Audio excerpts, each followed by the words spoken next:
मरती हुई ज़मीं को बचाना पड़ा मुझे।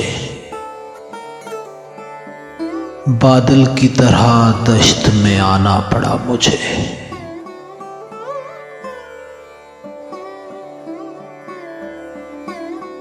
वो कर नहीं रहा था मेरी बात का यकीन। फिर यूं हुआ कि मर के दिखाना पड़ा मुझे।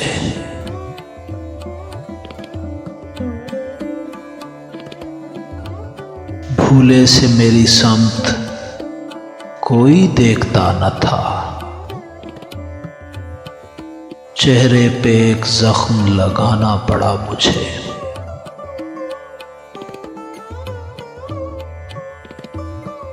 उस अजनबी से हाथ मिलाने के वास्ते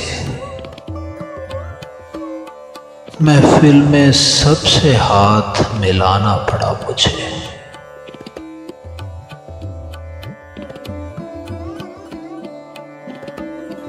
उस बेवफा की याद दिलाता था बार बार।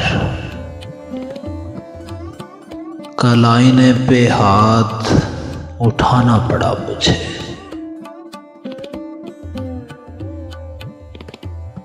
यादें थी दफन ऐसी के बाद अज फरोख्त भी।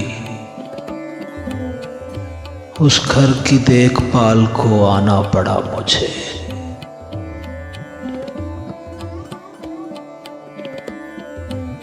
ऐसे बिछड़ के उसने तो मर जाना था हसन। उसकी नज़र में खुद को गिराना पड़ा मुझे।